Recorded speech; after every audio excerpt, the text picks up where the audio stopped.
Hi guys, today we're going to read I Am Farmer, Growing an Environmental Movement in Cameroon.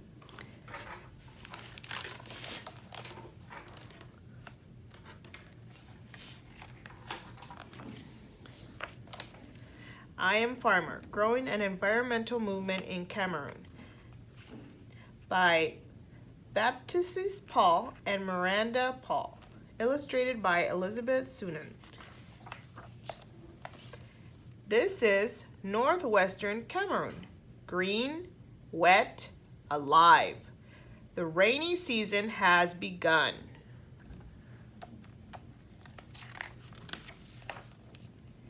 A young boy arrives at his grandmother's farm. His feet squish between rows of cabbage and beans. His small hands plunge into the dirt. Oh, Taton! His father laughs. His grandmother laughs too. They do not stop him. They understand his joy. Tanto rummages through grandmother's market basket.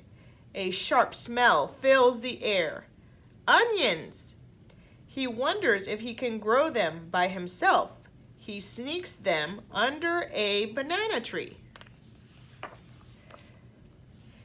Each day when he checks on his secret garden, the greens have shriveled a little bit more.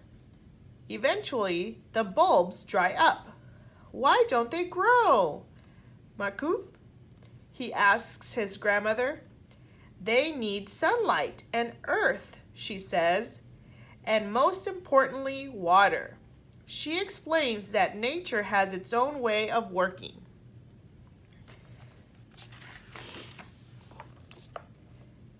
Tanton wants to learn more. He wants to learn everything. When he begins school, Tanton drinks up facts and figures faster than his teacher can pour them onto the chalkboard. His hand shoots up like a cornstalk. Teachers frown. Too many questions. Students giggle. What's so interesting about plants and dirt and weather?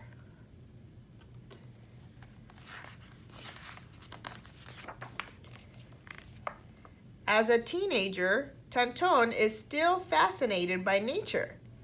Tanton's father is sick, but he finds a way to buy his son a shovel and other gardening supplies. Tanton uses these tools every day and keeps records books of the seeds he's planted and how long each one takes to grow. He shows his biology teacher, Mr. Ken, his records. His classmates give him a nickname, Farmer. It is not a nice name. It is a name that is meant to make him feel as low as the dirt beneath his feet. But Tanto loves the dirt. He loves the texture of roots. He loves the smell of dark, wet soil. He loves the corn it can grow and the fufu it provides for his brothers and sisters, especially now that his father is dying.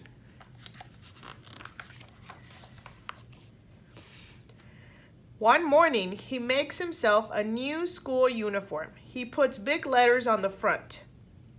Farmer. Tanto wears the shirt to school for the rest of high school. His elder brother shakes his head. Farmers are very poor. His brother urges him to do well on a special upcoming exam so he can provide for the family. If you get good marks, you can work in an office, be a police officer or a teacher.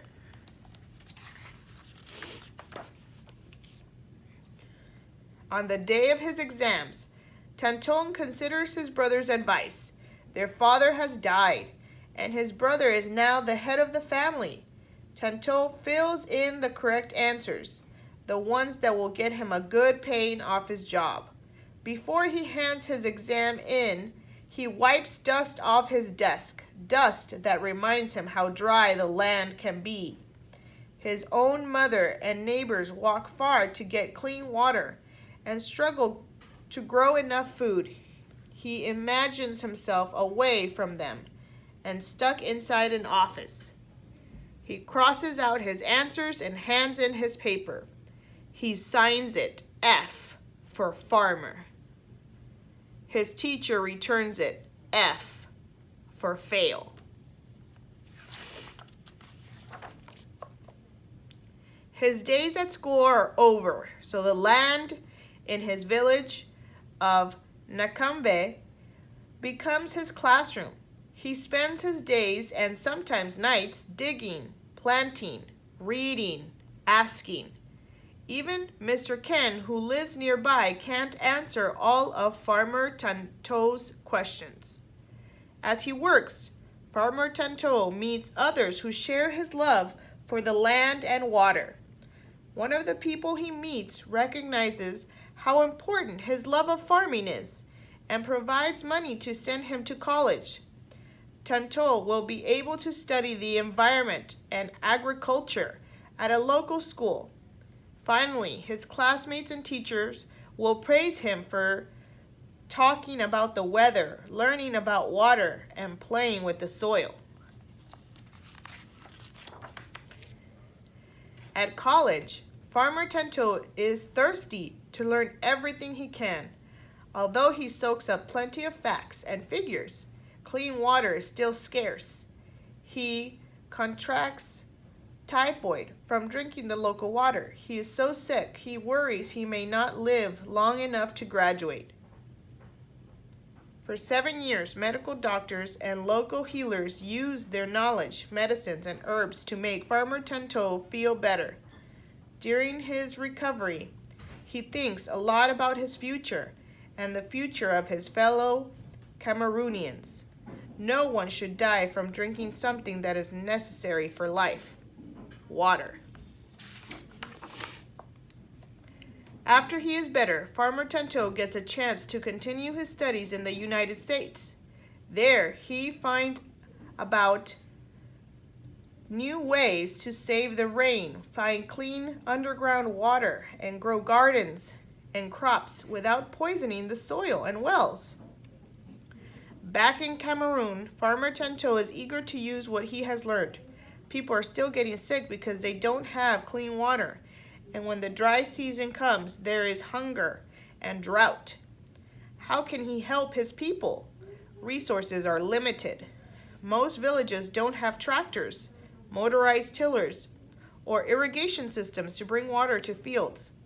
Some don't even have roads. Farmer Tanto creates a motto to help motivate himself and others. When you don't have what you want, use what you have. While he doesn't have much, he does have people. Tanto gathers children and teenagers to join him in the field. Some laugh at him and shake their heads, but others grab a shovel or hoe. Together they build botanical gardens and rain gardens that will hold water in the soil. These areas produce food or flowers all year long and provide green spaces to reconnect people with nature. The mayor of his home village, Kanabe, is impressed. Eventually, the mayor promises to make sure the garden stays beautiful for years to come. By now, everyone in northwest Cameroon is calling Tanto farmer, and they say it with pride.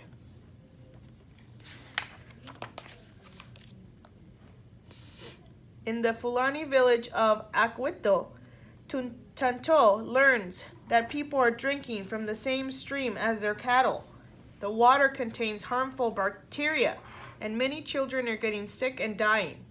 Tanto helps the villagers locate a clean spring, but they don't have money or equipment and laborers to build a catchment that can hold the water. Abi Yugnig, Tanto says, it is a Limbam phrase for community, meaning unity is strength. He translates into Fulani so that everyone in the village understands.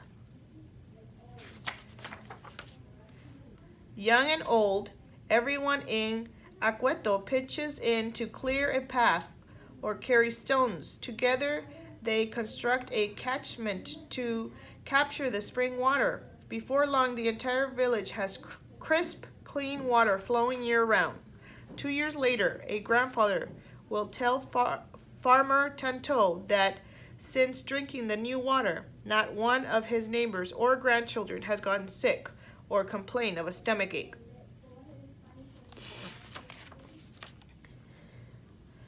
One project leads to another and another. Farmer Tanto founds Save Your Future Association, a non-profit organization to which people around the world can donate money and supplies. With local and international support, he finds a way to bring clean water to Nurog, a village suffering after a 30-year conflict. He begins a water delivery service for blind students. He hires engineers to design stairways, railings, or ramps for villagers with physical disabilities. In places with large population communities, built reservoirs so that in times of drought, people can get the water they need. Today, this is northwest Cameroon, sometimes wet, sometimes dry, but always very alive. Today, Farmer Tanto does not work alone. A stream of hands works to find fresh, clean water. A trickle of hope runs through many villages, and a crop of young farmers who are proud to be farmers are digging in, planting ideas, and growing a movement.